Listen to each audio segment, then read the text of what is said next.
Value Streams have an exec sponsor, and Yvette is the exec sponsor of Value Stream 2. So I'll let her say something about the Value Stream, and then we'll get the team up to talk about the work that they've been doing. So Yvette. Okay. So hello everybody. Value Stream 2, when we were picking what should be one of our improvement objectives, we were looking at how could we discharge patients. You know how many problems we have getting patients out of hospital. And we've done an awful lot of work focused on the 20% of patients who are difficult to get out of hospital. They need something additional to where they were before they came into hospital. But actually 80% of our patients go home pretty smoothly. They go home to where they came from. And if we could improve our process for that 80% of patients, then actually we could gain quite a lot of time, and we could also enable some of our elective patients to move more smoothly into a bed. So we looked at improving discharge in urology, and in particular at patients who were undergoing a prostatectomy, but for benign conditions, so known as a TURP, transurethral prostatectomy. And the value stream so far has consisted of 4 RPIWs. The first RPIW was actually about how to make the decision when the patient has come back from theatre to stop the irrigation fluid that is going through to irrigate the bladder, and how do we know how to take the irrigation fluid down and prepare that patient for the fact that they might be ready to go home. And one of the decisions that the team made at that point was that actually patients can go home still with a catheter in place. They made other improvements as well, such as how to keep the bladder scanner in the place where everybody knows where it is, and also to use a booklet which would help the nurses when they were assessing the colour of the urine being passed through the catheter, and things like that. That team also discovered that actually their patients weren't fully prepared for going home early, because we had told the patients in pre-assessment that they might be in hospital for 3 days or more.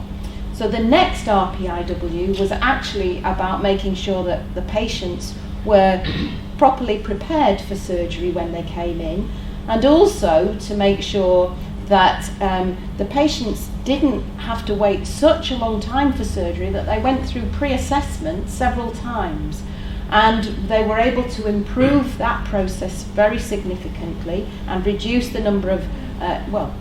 significantly the number of patients who were pre-assessed. But they also set up a brand new lower urinary tract symptoms clinic, and they also reviewed the information given to patients.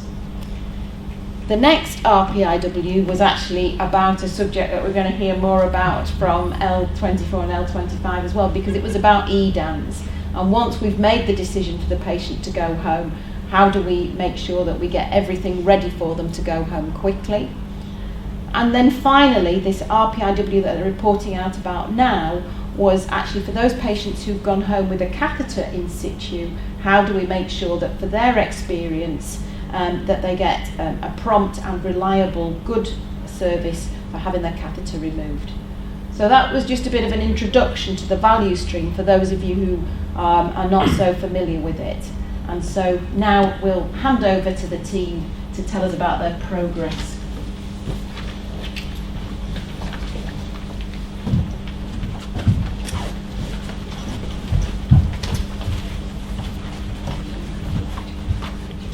Afternoon, my name is David Golding, Business Manager for Urology. Just waiting for the slides.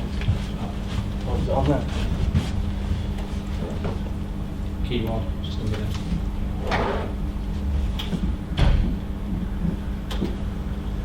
Oh, Next one. Cheers.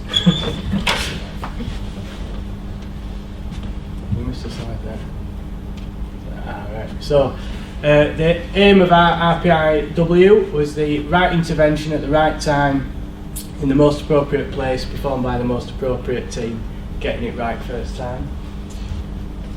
So our target progress report, following our initial report 30 days ago, we've seen the TWOC lead time go from 13 days to 25 days. This is the time it takes from ward discharge to receiving the TWOC appointment. The increase in lead time is due to referrers accessing the right form and sending it in the right way. We aim by 60-day report out to reduce the lead time with the support of nurse-led telephone clinics. Moving on to the coding aspect of the report, we carried out a 3-day audit of outpatient with procedure clinics. It was a 91 patient audit over 3 days. 48% of the procedures didn't have a procedure documented on the RTO5, and 31% of the forms were not signed by either clinician or nurse or admin staff. We're now going to introduce a Paul Sykes outpatient weekly safety puddle. This will be on a Friday morning with admin and nursing to discuss current issues and our plans going forward. The TWOC referral has been 5S and still stands at a level 3. The front end of the referral which the sender sees appears to be fine. However, the urology CNS team receiving the referral have encountered a number of issues, including missing data and patient names absent. Improvements made to the referral system now include an automated response to the sender. Work is still ongoing to refine the form in order to achieve level 4 status. Hello, my name is Nigel. I'm a charge nurse in David Beaver's day unit. Since the last RPIW, we've had 22 TWOCs come through David Beaver's. There's now a new system in progress for booking patients, and all admin staff know the process thanks to an excellent how-to guide being devised by our receptionist Laura. It's now displayed throughout the unit. The ward diary is also improved. Instructions are highlighted on the front of the diary of how to refer patients, and also there's also a limit of how many patients we can do per day, which is 3 patients. Patients are then added from the diary to the TWOC admission list via PAS. We also take inpatient patients for TWOC, and we've had a 90% success rate of notes coming with the patients. Prior to that, we didn't always get the notes. The inpatient patients was also another process for booking patients. The patient journey is therefore improved, as now when patients tell David Beavers, the administrative staff are aware who is coming. During admission, we now use a TWOC clinic form documenting full details of the procedure, for example if he was bladder scanned, catheter size, etc. The patient outcome form RTO5 forms now completed on completion of the TWOC. The admin staff do inform us if we haven't completed it properly, so we do get it signed and everything's processed efficiently. GPs are informed of the outcome of the TWOC also by Paul Sykes. Hello, my name is Emma, clinical educator with the discharge team and team member of RPIW4. So as David touched on, we needed to reduce the amount of follow-up patients that were booked into clinic space, which was crucially needed for TWOC patients. And we've created a telephone clinic. The creation period has now been completed, and patients are currently being listed, and the rollout date for the telephone clinic is planned for the 3rd of August. In terms of education and training on the urology, the new urology internet page and the flow chart, so it's clear who needs referring to which service.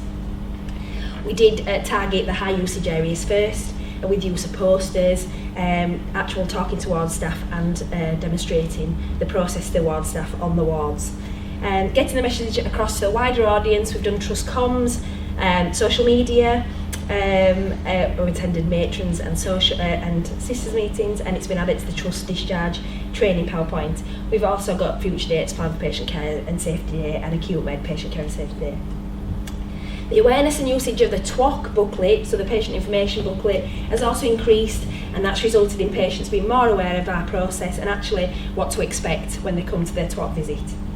Work is ongoing to educate and train the urology team with regards to the new coding processes, and luckily the team are fully engaged and putting forward new ideas on how to continually improve our service.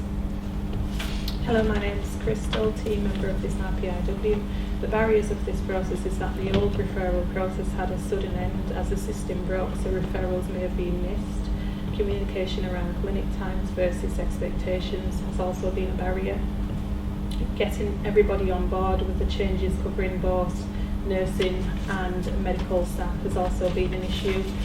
In terms of key learning points, it would have been useful if it was possible to fade out one system before going live with another. Keeping weekly contact with the away team has also ensured that the momentum has been maintained. Engagement of staff, both clinical and admin, has helped to reaffirm the process. With almost 100 referrals in the past 30 days, we have reason to believe that patients may have been missed in the past, and the new process is more likely to capture all patients, highlighting the true picture of service requirements. Thank you.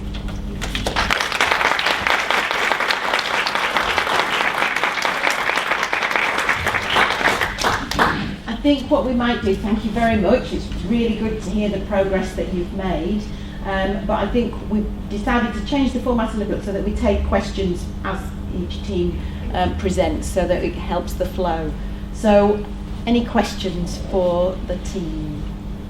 Ali?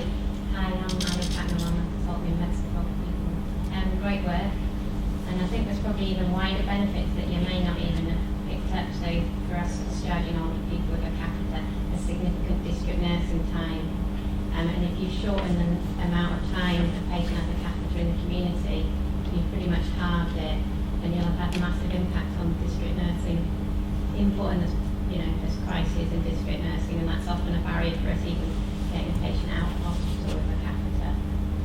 So it might even be worth looking at that.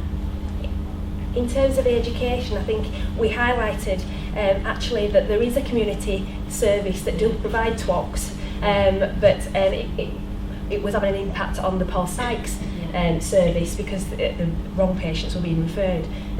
But obviously the education that we've been done has highlighted that to the trust that there is a community service that we can refer to. So, but the Cook service are aware that this work might have an impact on them as well. They might get more referrals, so it's where we can work together But if they're in with for those. less the time of doing the TWOCs for a shorter period, there'll be less people in the community presumably. Well, I think it wasn't quite clear to me. Perhaps you could explain. So, a patient now who's had a TURP, because before we started the process, some of the patients would have a TURP, and they would have their trial without catheter on the ward, and if that was successful, they would go home without a catheter. Have we still got some of those patients? Yes, we do, because the patients who are discharged from the ward, sometimes they can come back in 48 hours for a TWOC, and they often come back Quite often coming to David Beavers now. Plus our own TURPs come back to us 2 to 3 days later. But now we put them on PAS, so we're now getting paid for procedures as well. Well, the only thing I would say is that if the GPs were in the room, they'd be saying, we used to send our patients in, and they used to come in and have an operation and have their trial without catheter, and if it, and that was all included in the package. And now we're going to be charged for what was happening already. So I suppose I would just query that. My main thing really is, how long are our patients having to wait? Because if they could have stayed in hospital for an extra day and gone home without their catheter, and now they're going home and 2 weeks later they've still got a catheter in, that doesn't sound like an improvement. From a Beavers point of view, normally our TURPs would go home next day. So if say it was a Tuesday, we'd come back in on a Friday for a TWOC. So that's 2 days being at home and not being in hospital, so that benefits the patient as well. Yeah. But they're still having their TWOCs in 2 days, not in 13 days. No, that's, and the inpatient TWOCs like on 42 and 43, well, they come to us within 2 to 3 days as well, so that's looking things up. Probably worth clarifying, there's a couple of different patient groups in all these scenarios. So there's the patients with the high comorbidities who come in and have a TWOC, who tend to stay on the ward because it's not safe to discharge them with a catheter in place, so they stay on the ward and they still have their 3-day stay, which was the average stay, and then get TWOC'd on the ward and leave. There's the healthier patients who come in, have a TWOC with the rapid discharge process and hopefully get discharged within 6 to 23 hours, who usually stay in about 3 nights on average. So they go home, so they don't spend the 3 nights in hospital, which costs us quite a little bit of money. Currently they come back to David Beavers to have their TWOC. Just because of the capacity in Paul Sykes at the moment, they can't fit them into Paul Sykes. So there's a transition period at the moment where we've got these short catheter removals taking place in David Beavers, where we can transition them over to Paul Sykes. So the telephone clinic coming into play is where we create that capacity in Paul Sykes to be able to put these rapid TWOC removals into Paul Sykes. So that we're hoping for 60 to 90 days for that to take place, and then remove all the TWOCs from David Beavers, and they all take place, which in the most appropriate place, which we decided is the urology clinic. So we're in a bit of a transition phase at the moment between two systems, and that's probably where some of the confusion's coming with this process. I can see in the audience 1 or 2 people saying, what is it? Sorry, we didn't know what Paul Sykes was. Right. So one of the things we've all got to learn is that we must make sure that everybody understands what we're talking about, mustn't we? Even TWOC. Did everybody know what TWOC was? It's all right to say no, but the trial without catheters. So we also have people, members of our colleagues from corporate services. So good for us all to explain. Okay. So next time, 30 days from now, do you think you've got your telephone clinic up and running? You said, is that? Yeah. 1st of August. 3rd of August is the planned rollout. Yeah, so we've got a waiting list for the patients that have been pulled on from clinic already, but we think that don't need to come back to clinic, so those slots will in turn be able to hopefully in the future go to the David Beavers patients that we need to bring into the service. So if we can then allocate those patients from the waiting times onto the actual, telephone clinic, then that will essentially get things moving from the 3rd of August. And much better for those patients. They don't need a visit to the hospital. They can just, and if you ring them and they say, no, I'm having a problem, we can bring them in. Yeah. So what we've done is we've done standard work and designed like a flow chart to assist all staff to make sure that we're following asking the same questions and following the same process. Penny, yeah. I think it's just important to say, Yvette, that the TWOC service, before we did this work, was in a bit of a mess, really. I think if we're really honest, we were getting referrals not only for urology patients with catheters, but any patient with a catheter. And actually, the right place for them to have that done is with the Cooks team in the community. And actually, what we found was people didn't know that service existed.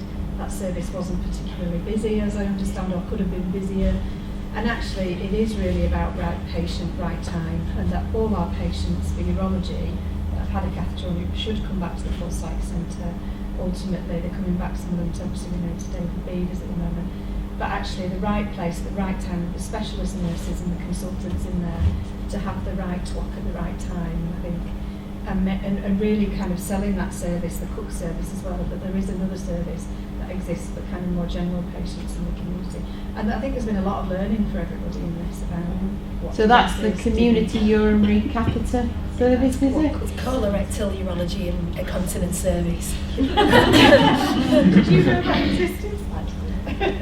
Well, anybody who, because we record these, if anybody's watching the film, I think it's useful to them. So just say that again. It's the colorectal urology and continence service. Incontinence. Continence. So overseas continence. So the overseas continence. All right. And the referral forms online.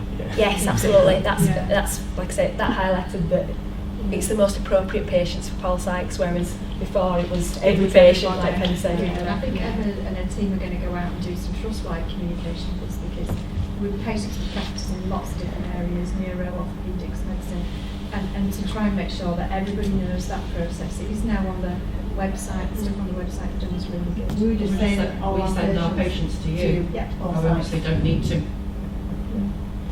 Okay.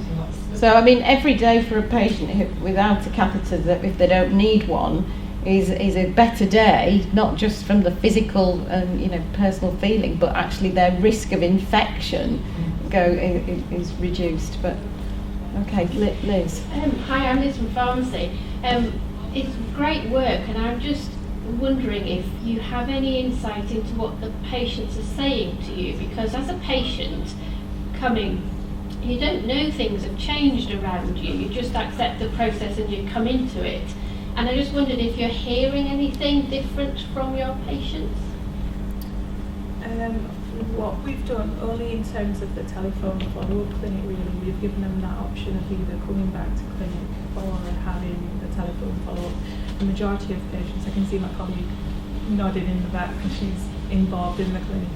The majority of patients have been quite happy with that process. So we haven't really had many patients say, I prefer to come to clinic. Most of them opt for telephone first and then... Yeah. Right. I think as well the process before, the patients weren't given any discharge information when they were going home with the catheter. So when they got told they were coming back for a TWOC clinic appointment, they didn't actually know what that meant or what to expect when they got there, how long they need to be there. So we've done education on the TWOC booklet already existed. It was just getting the message out there. So that the uptake of that document now is obviously given to patients on discharge from the wards, on admission as well to Daily Beavers, so they can have a read through so they know exactly what it entails really and what to expect. So it's better information given to the patient as well. Okay. Right, well done everybody. Thank you very much.